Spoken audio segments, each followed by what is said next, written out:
توانائی زندگی کی بنیادی اکائی ہے۔ پاکستان سستی بجلی پیدا کرنے کے لیے قدرتی وسائل سے مالا مال ہے۔ ہائیڈرو الیکٹرک پاور منصوبے نہ صرف ماحول دوست ہیں بلکہ سالوں تک سستی بجلی مہیا کر سکتے ہیں۔ وطن عزیز میں جاری لوڈ شیڈنگ اور عوام کو سستی بجلی فراہم کرنے کے لیے گجر خان سے تعلق رکھنے والے وقار عظیم نے نہر اپر جیلم پر اپنی مدد آگ کے تحت بجلی پیدا کرنے کا ہائیڈرو ریسرچ سینٹر قائم کر کے بجلی پیدا کرنی شروع کر رکھی ہے۔ وقار عظیم کا کہنا ہے کہ میں ایک میکینیکل انجینئر ہوں، اس سے قبل 7 ادارے میں خدمات پر انجام دے چکا ہوں۔ میری دلی خواہش تھی کہ سستی بجلی پیدا کر کے وطن کی خدمت کروں۔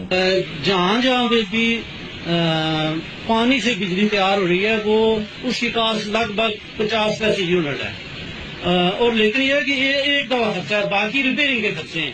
اور جو تھرمل ہے وہ یہ ہے کہ ہر روز وہ تو بڑی زیادتی ہے، وہ ہر روز سینکڑوں ٹینکر جو ہے وہ جلانے پڑتے ہیں، اور وہ ظاہر ہے کہ وہ آج تو باہر سے آ رہا ہے۔ انہوں نے مزید کہا کہ میرا ٹارگیٹ ڈیم بنا کر 1000 میگا واٹ تک بجلی پیدا کر کے واپڈا کو فراہم کروں تاکہ ہر شہری کے پاس سستی بجلی پہنچ سکے۔ کہ ہمارا جو ٹارگیٹ ہے وہ یہ ہے کہ ہم ڈیم بنائیں اور اس سے 1000 میگا واٹ کا ہمارا ٹارگیٹ ہے کہ ہم وہ بجلی تیار کر کے واپڈا کو دیں۔